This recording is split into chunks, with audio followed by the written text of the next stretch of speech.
10명 중에 1명 정도는 치매가 발생을 하게 됩니다. 좋게 한다든지 이런 약은 사실은 없죠.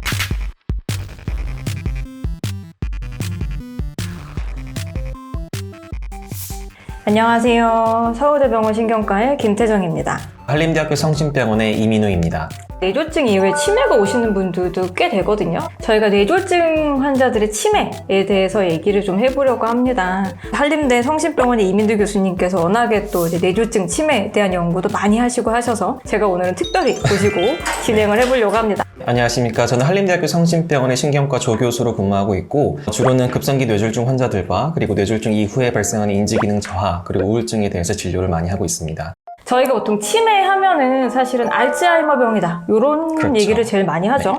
근데 뇌졸중 이후에 치매가 진단되는 분들은 있을 거예요. 그렇게 진단되는 분들이 어느 정도 있으실까요? 실제로 뇌졸중 이후 치매는 알츠하이머 이후로 가장 흔한 질환 중에 하나인데요. 전체 치매에서 알츠하이머가 한 60에서 70% 정도를 차지하고 있고 그리고 혈관성 치매가 한 20에서 30% 정도로 잘 알려져 있습니다. 그리고 뇌졸중을 경험하는 환자들의 10명 중에 5명 정도가 결국에는 인지기능 저하를 경험하게 되고 10명 중에 1명 정도는 치매가 발생을 하게 됩니다. 그래서 굉장히 생각보다 흔한데 간과되고 있는 경우가 많습니다. 10명 중에 5명이 기억력 저하 같은 것들을 겪고 계신다면 굉장히 흔하게 발생하는 그렇죠. 질환인 것 같습니다. 치매도 있고 혈관성 인지장애, 기억력 장애 등이 있다고 말씀하셨는데 두 개가 어떻게 좀 차이가 날까요? 약간은 좀 다른 범주인데 이제 혈관성 인지장애라고 하는 것은 뇌졸중을 포함해서 뇌혈관에 문제가 생기는 모든 종류의 인지기능 저하가 포함되어 있습니다. 그 혈관성 인지장애 안에 인지기능 저하의 정도 그리고 일상생활 수행 능력의 저하에 따라서 혈관성 경도인지장애 혹은 혈관성 치매 정도로 나눌 수가 있게 됩니다. 보통 치매라고 하는 것이 인지기능 저하 범주에 있어서 가장 심한 것이고요. 가장 가볍게는 주관성 인지기능 저하, 건망증이죠. 그 다음으로는 실제로 검사했을 때 이상이 있는 경도인지장애 장애가 있고 실제로 검사했을 때 이상도 있지만 여러 가지 인지기능 저하로 인해서 일상생활에 장애가 생겼다. 이것을 저희가 치매라고 진단을 하게 됩니다.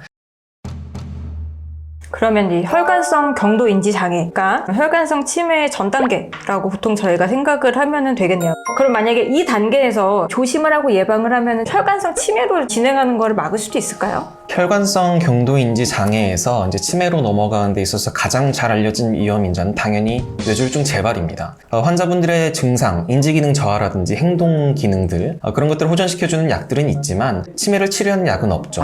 혈관성 인지기능 장애도 사실은 마찬가지입니다. 그럼 특정한 약물을 써서 이거를 치매로 가는 것을 막는다기보다는 추가적인 뇌졸중이 재발하는 것을 막고 그리고 혈관성 인지기능 저하와 관련되어 있다고 잘 알려진 위험인자들, 고혈압, 당뇨, 고지혈증, 담배, 운동을 조금 덜 한다든지 이런 위험 요인들을 적극적으로 잘 조절하는 것이 중요하겠고 치매로 가는 것을 조금이나마 늦출 수 있다고 알려져 있습니다.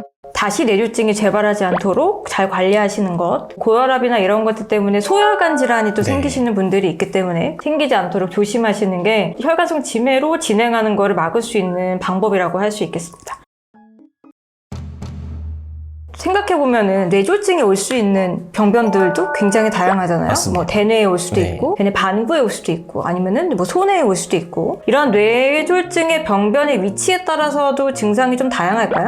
뇌졸중이 어디에 오느냐, 몇 번 오느냐에 따라서 발병 양상과 증상이 모두 다를 수가 있습니다. 혈관성 치매를 여러 개로 분류를 하기도 합니다. 가장 대표적인 게 다발성 뇌경색 치매가 있습니다. 뇌경색이 여러 군데 자꾸 오게 되면은 치매가 발생하는 게 있고 두 번째는 전략적 치매라고 해서 뇌의 특정 부위, 해마라든지 기저핵, 시상이라고 하는 부위 이런 부위에 뇌경색이 오면은 뇌경색 한 번 오는 것만으로도 반신마비 이런 게 전혀 없이 치매가 생길 수가 있죠. 세 번째로는 흔히 알고 있는 한쪽 반신마비가 온다든지 말이 어눌하다든지 뇌경색 이벤트가 없다고 하더라도 혈관성 치매가 올 수가 있는데 그런 걸 우리가 흔히 피질하 치매라고 합니다. 소혈관 질환이 되게 만성적으로 있을 경우에도 점진적으로 인지기능 저하가 나타나기 때문에 알아차리기가 쉽지가 않습니다. 알츠하이머 치매는 우리가 흔히 얘기하는 기억력, 시공간 능력이 먼저 떨어지고 가장 처음에는 이름대기 장애가 떨어질 수 있다고 잘 알려져 있지만 혈관성 치매 같은 경우에는 물론 기억력 장애가 올 수 있긴 하지만 그 이전에 이미 전두엽 기능 장애라든지 성격 변화가 온다든지 여러 가지 특징적인 증상이 먼저 온 다음에 기억력이 좀 떨어질 수는 있거든요. 증상만 가지고 이게 혈관성이냐 알츠하이머냐를 구분하는 것은 굉장히 어렵고 환자분들이 실제 뇌경색을 경험을 하였는지 실제 MRI 패턴은 어떤지 이런 것들을 보고 평가를 할 수가 있겠습니다. 가끔 안타까운 그 환자분들을 보게 되는 경우가 있어요. 사실 네. 첫 증상이 소위 말하는 치매 증상으로 오는 있는 뇌졸중 환자분들이 계시거든요. 마비는 없는데 굉장히 공격적으로 변하신다든지 엉뚱한 행동을 하신다고 하는데 나중에 치매센터로 오시게 되는 경우들도 종종 있더라고요. 갑자기 치매 증상이 왔다라고 하면은 우리 어머니, 우리 아버지가 치매가 왔다 생각하시지 말고 빨리 병원에 오셔가지고 머리 사진을 찍어보시는 게 필요할 수 맞습니다. 있겠습니다. 그 알츠하이머 치매와 혈관성 치매의 가장 큰 차이는 이게 급성으로 발현할 수 있다는 거죠. 굉장히 멀쩡하게 일상생활도 잘하시고 기억력도 괜찮으셨던 분이 갑자기 이상 행동을 한다. 전혀 기억을 하지 못한다. 똑같은 것을 계속 되묻는다라든지 도저히 이해할 수 없는 행동을 한다든지 어느 날 한순간 이상하더라 라고 하는 것은 뇌졸중일 수가 있습니다. 반드시 응급실 혹은 신경과 외래로 바로 오셔서 감별을 하셔야겠습니다. 증상이 갑자기 생겼다. 그러면 빨리 병원에 오시는 게 굉장히 중요할 것 같습니다.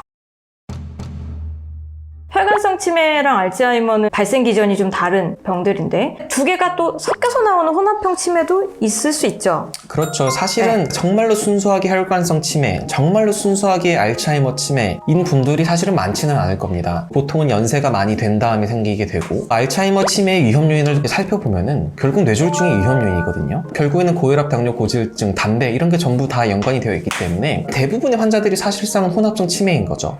보이는 패턴은 비슷하고 혼합형 치매라고 똑같이 진단된다고 하더라도 써야 되는 약은 다를 수가 있기 때문에 반드시 신경과 전문의의 진료를 통해서 약을 쓰시는 게 중요하겠습니다. 혈관성 치매가 생겼다라고 하면은 치료가 가능한 약물이 있을까요? 별로 많지는 않죠. 알츠하이머 치매도 마찬가지죠. 치매에 의한 증상을 좋아지게 한다든지 예전에 이제 기억력이 떨어진 것을 다시 좋게 한다든지 이런 약은 사실은 없죠. 캐나다, 미국 그리고 유럽에서는 혈관성 치매에서도 행동 개선을 위해서 그리고 인지 기능 개선을 위해서는 도네페질이나 갈란타민을 써볼 수 있다라고 되어 있고 흔히 요새 뇌기능 영양제라고 얘기하는 콜린 알포세레이트 예.